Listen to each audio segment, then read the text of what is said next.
Hi, everybody. So I'm Julia Farias.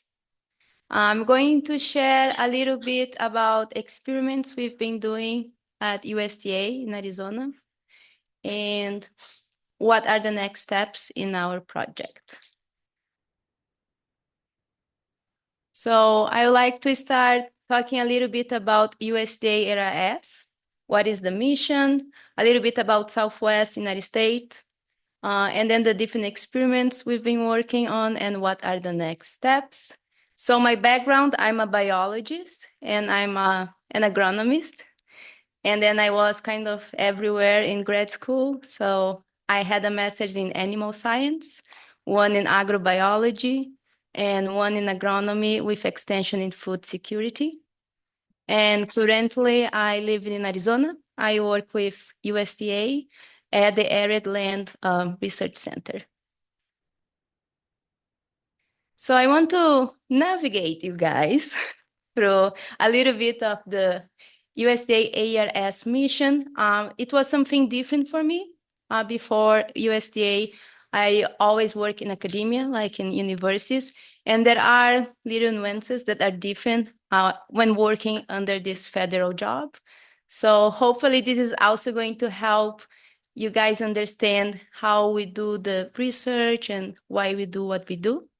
So USDA is a very large umbrella, and we're going to have many different agencies under it.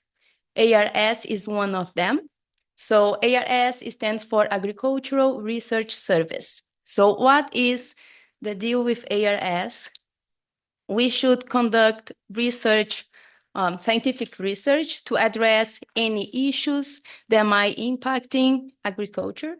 And a very important thing here is we should provide information to the public. So when we say the public, it's not just scientific public, right? It's not just researchers, but also farmers. We do a lot of collaboration with Extension. So this was a very big difference for me as compared to my previous jobs. The way we share the information and we have the field works, we invite the farmers and all that. We have 6 pillars. So food safety, nutrition, agricultural economy, workplace, rural communities, and environment. Okay, so we try to follow the 6 and do research, making sure we're going to hitting all these spots. Now, when you think about Arizona, if you're not from here, I don't know you guys. I came to US from Brazil through ASU, so Arizona State University. And when I was first offered the job, I Googled Arizona. And then when you Google Arizona, you're going to see pictures of Grand Canyon, or you're going to see a lot of arid land like that. And I remember thinking, oh, I was very surprised that, they want me to do some plant physiology work and, I would only see arid land. But today, after, it's been about 9 years I'm here. So I would like to share a little bit of what I've learned that Arizona is much more than that. Not just Arizona, but, Southwest in general. So I would like to start sharing a little bit of history. In 1912 is when they make the Great Arizona Seal.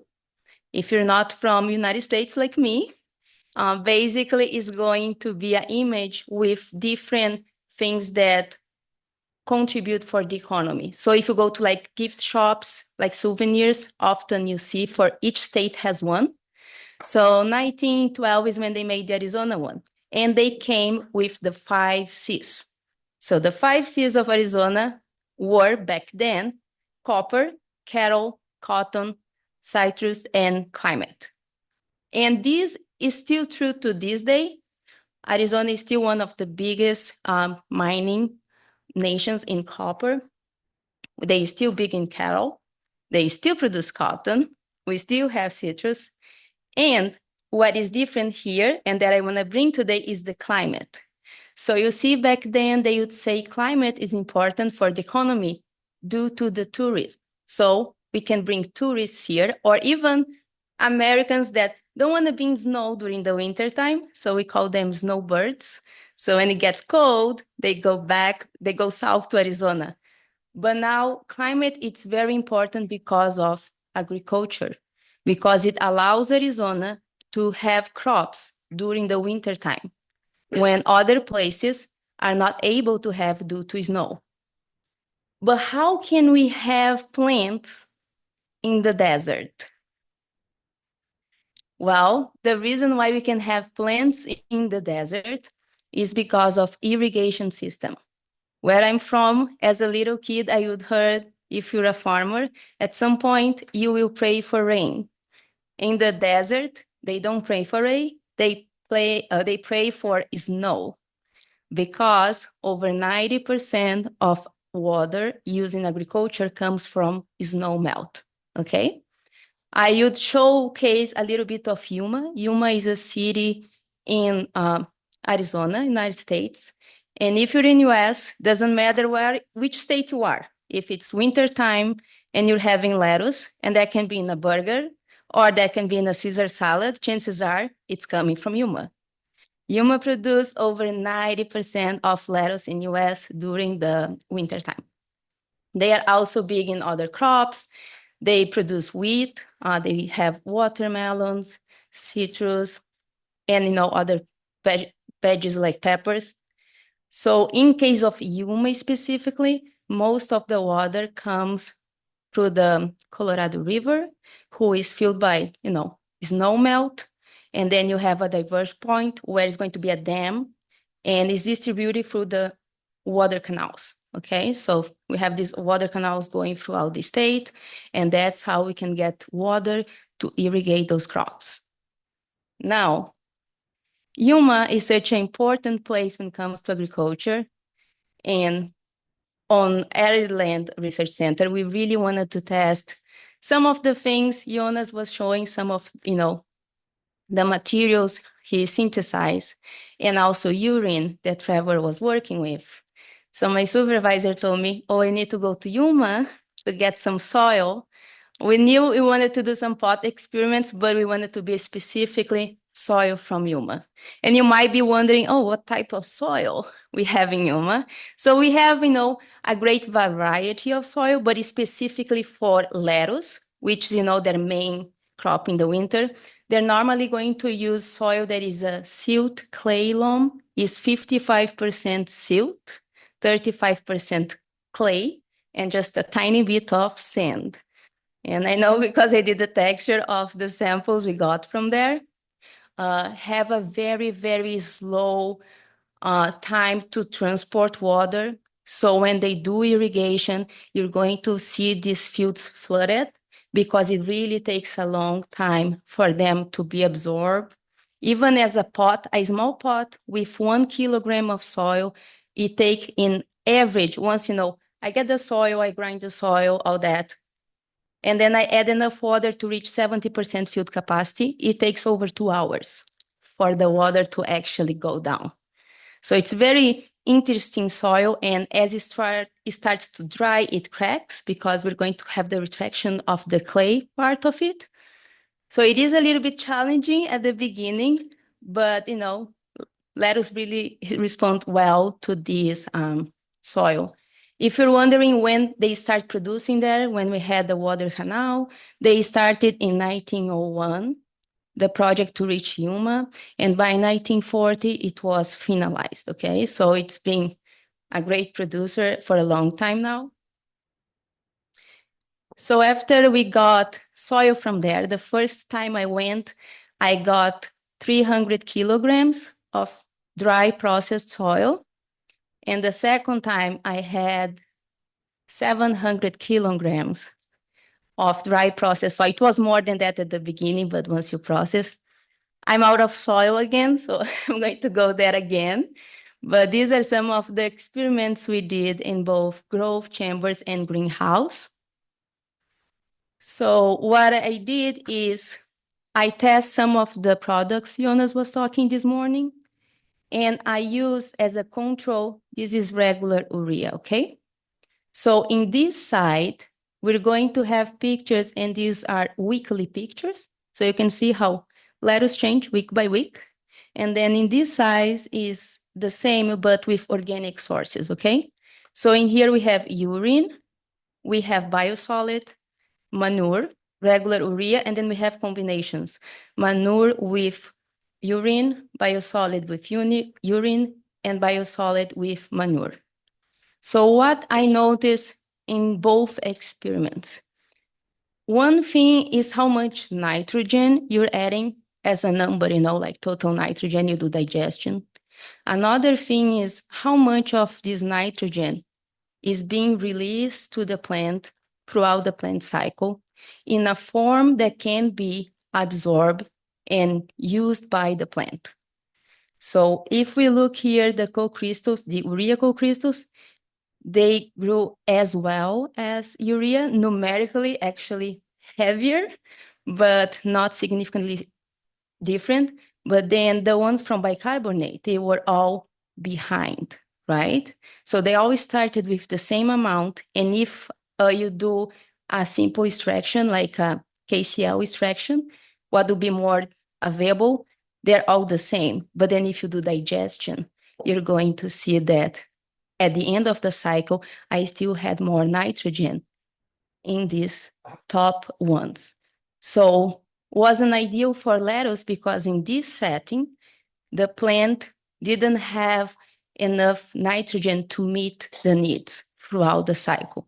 And we noticed the same thing in the organic sources, right?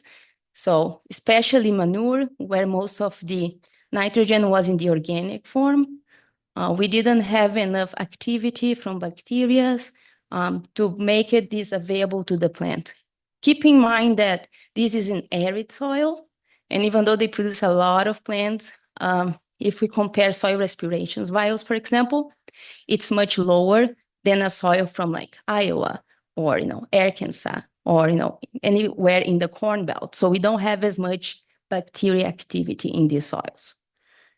So since we had all these images, I was wondering, can we separate these groups by the images, like by the diameter and by the cover area of each plant?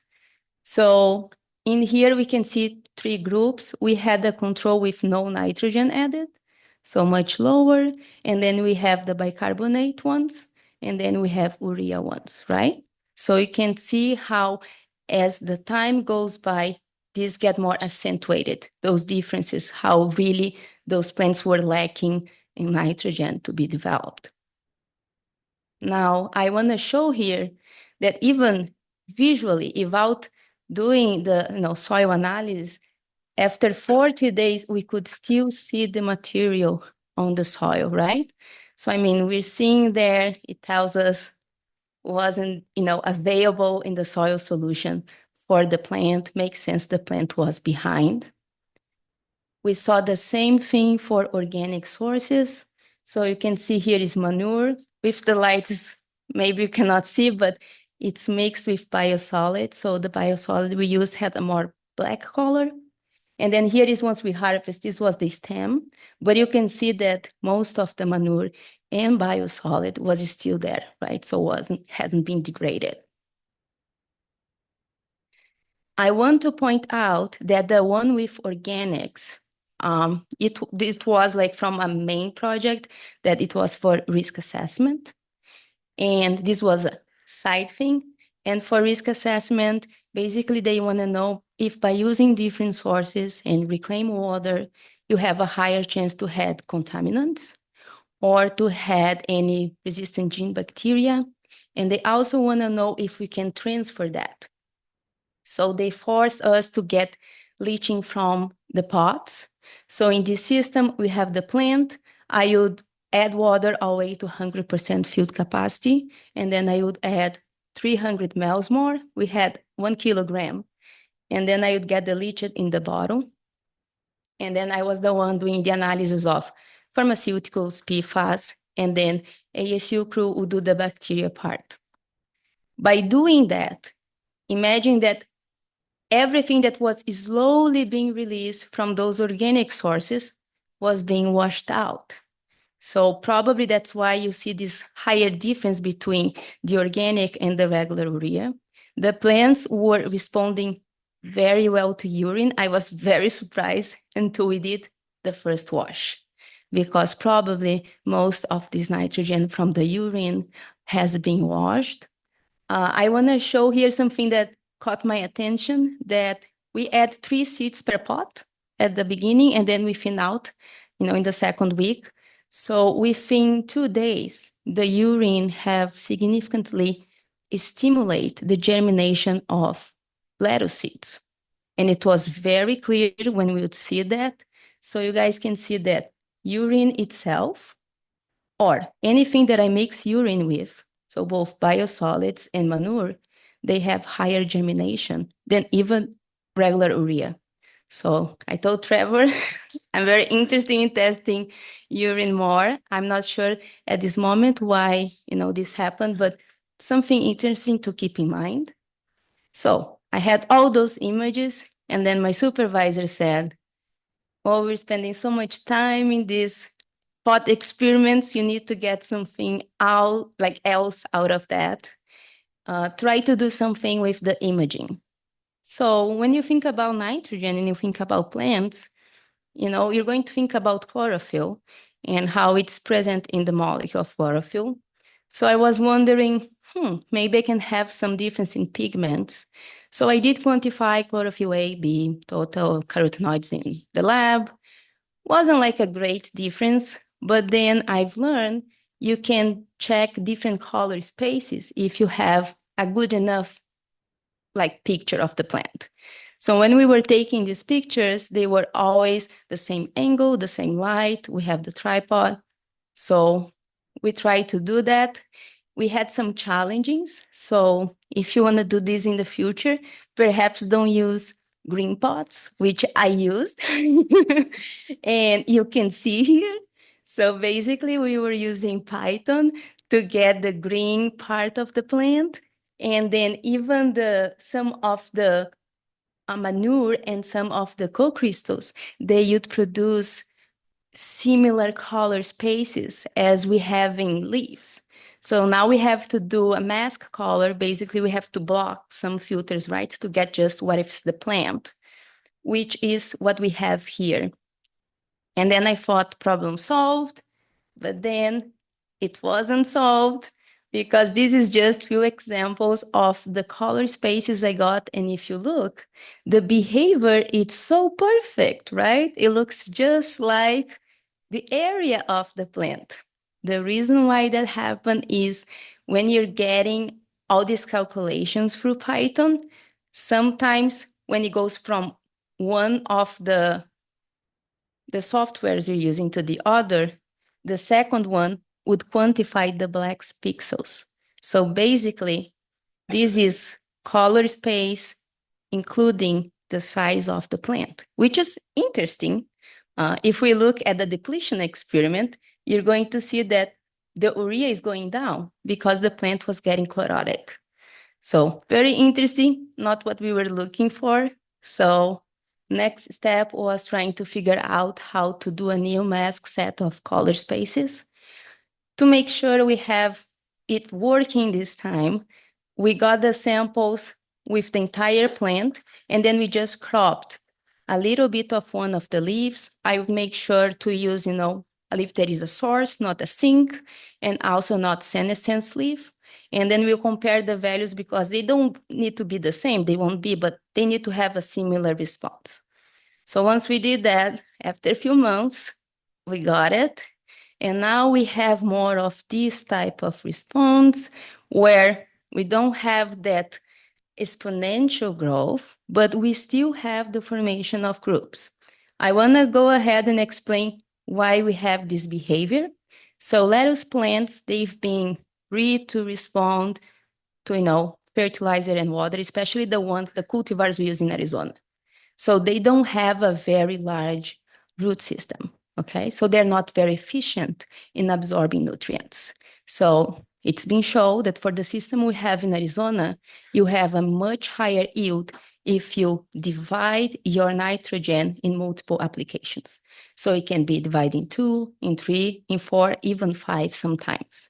So in here, you see that as it starts, it's going up and then starts going down. We add more nitrogen, goes up again, then it starts going down. So this is why we have this behavior. Interesting, we're still able to form groups and we still see differences. What we're currently working, this is just a small set of the graphs we're doing because we have over 350 color spaces pre-selected and 22 treatments. And I'm trying to go as low as maybe 8 to use some to predict, is this, let's say you have a new fertilizer working from my plant, is my plant behind or not, or can we use these color spaces to differentiate how plants respond to different things? This is the first step. The second step is we want to make a model to predict production based on color space in different time periods for lettuce. Now, back to the 5 Cs in Arizona, climate, but now I don't want to focus in agriculture part. I want to focus in the tourism part. So I mentioned the snowbirds. Golf industry is like super big in Southwest United States, very big in Arizona. It's estimated to be a 6 billion industry in Arizona alone. And in Arizona alone, in 2021, it generated over 500 million just in state tax. So just to explain, why would USDA study, turf grass? That's why. It's so big that at every land, we hire 2 scientists just to study turf grass. So that's how big it is. Another thing I want you guys to remember is the reason why we can produce in the arid land is because we can irrigate, but there is so much water. So if we're using more water in one place, it will lack in another. So if there is any way we can be more efficient in golf courses, that is more water to agriculture. So another thing to keep in mind. So I don't play golf, but if you do, an important thing is the visual. It really is important. So you want to have a very green field, very homogeneous, very dense populated, right? So again, we tested some of Jonas' products here. And for the case of Tifton or any other grass we use, it's a little bit easier to work with imaging because you're just checking how dense it is. So it's not like population of lettuce that will never touch each other, right? So we were able to separate the green portion from the senescent portion from the soil. And then we create an index of quality, basically. So we wanted to be as dense as possible, as green as possible. And what I did is I work with some columns with soil, and then I was checking how fast, we have the peaks of release of these different nutrients and how they would leach, and also how the plants would respond to it. So in this case, we're more focusing on slow release, and we compare with slow release urea. So I did find that they have lower peaks of release and they have lower leaching. But what is very good is it did promote more plant vigor and growth responses. I know in this case, we don't have animals being pasteurized here or anything, but But by clipping them and seeing the higher production, it means I'm making new leaves. So I'm maintaining that plant green. So that is a very important feature when we think about golf courses. Now, another C, cattle, which also might be surprising. It is an important industry in Arizona, as well as dairy. So cattle is going to be 18% of agriculture commodities, and Arizona is actually ranking number 14 in nation for production of milk. So Jonas made another product, and in this product, he had urea with an amino acid, with proline. So I remember he emailed us and he said, hey, I have this product. Can we test it, anyway? So I suggested maybe this time we could check the potential for use for cattle, for ruminants, right? So when you think about plants, they're going to need the nitrogen to be, a certain form so they can absorb, and they can have the building blocks to make different things. So they can have amino acids, nucleic acids. They can, link to chlorophyll. When it comes to ruminants, 70% or more of all protein we're going to have at the animal comes from the bacteria protein, okay? So what happens is you're going to feed the cow. Once reach the human, we're going to have the microbiome that lives there, and those bacteria attached to the feed, and they do have enzymes that the cow itself doesn't have, and it's able to break that material. So there is this sweet spot where you need to have enough energy for this bacteria and enough nitrogen for the building blocks of amino acids so they can do proteins. Now, if you have too much of one or the other, either you're going to have a very low degradation or you're going to have more losses of nitrogen in urine, for example, which might be a problem if you think about environmental contamination over time, especially in dairy cows. Cool thing about this, even though the degradation was very similar, regular urea that we used, we tested and it had 46% nitrogen. The urea with proline, because it has a water, at each time you add the proline, the percentage of nitrogen was 20%, so less than half. So by adding less than half nitrogen, you still have the same degradability. And interesting, you have a much faster degradation rate. So 0.08 as compared to 0.074 for the regular urea. And then you might be thinking, well, how the degradation is the same if it's faster? Well, there is a thing that we call lag time, which is the time that it takes for the product to start to being degraded. And we have a larger or a longer lag time in the proline, even if it's just proline by itself or urea proline. And we think it might be just a competition kind of deal, that the bacteria just rather have that than, explore all the nutrients at the beginning. But once you start doing, because it promotes bacteria growth, you still have a faster rate. Now, what are the next steps? Of course, Jonas made another product and then he emailed us. So this other product is urea with aconitic acid. So aconitic acid, it is or has a potential for insecticide. It is used in many products for pest controls. And basically, Jonas was wondering, can we test somehow and see how insects respond to it? So I have another C for a citrus. So we did design the next experiment that is going to be with fruit flies. So we're going to do a broth, add sugar and agar, so we solidify. Jonas really wanted to be as the powder and not as a solution, so we wouldn't have this dissociation of the acid from the urea. He actually wanted to see the product itself in action. So hopefully that will do the trick. And we're going to have the control, one that is just the acid with urea and the regular urea. Because we're going to know exactly how much of this gel, this food in gel we have, we're going to test one, does it kill at all at, for example, 1 ppm? If it doesn't kill, do they eat less? Or do they have any avoidance to the parts that we have the powder in the food?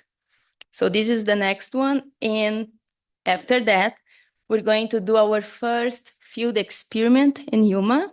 We got 3/4 of an acre, which is a lot. And we're going to have small plots of lettuce. I will be testing 6 different products synthesized by Jonas' group. And I'm, hoping that Trevor can give me some urine. I would really like to test urine again. And we can test at least one more organic source, but we're still kind of brainstorming which one is going to be. And we're going to have another large set in the greenhouse. So this one is going to be a bit over 200 pots. Luckily, now I have a crew of students. Maddie is representing the crew over there. The first 2 experiments I didn't have students yet, so it was a bit more challenging. So I'm very grateful. They are great. And in this one, besides taking weekly pictures, I will be quantifying nitrogen in the tissue weekly and also in the soil, the different forms, trying to understand better, this liberation rate and how the different transformations are happening. Here it's, some of the people that participate of this project. Hopefully we'll keep working together. Here are the different institutions involved. And just to finalize, I said before, I'm from rural area, from South Brazil. So these are the owls I would see in my parents' farm, the ones on the right. I took this picture there, and oftentimes I feel so homesick and, miss home and all that. And when I was going to ALARC the first time for the job interview, in my way back, I saw that other owl and I took that picture and made me think how, even though places are so different, we're all somehow connected. And I hope, this conference can bring a little bit of this, we can learn a little bit more about differences from, different places, people from different background, but also find place for common ground. And I'm sure we all have the same goal that is helping, farmers and making good science. So thank you.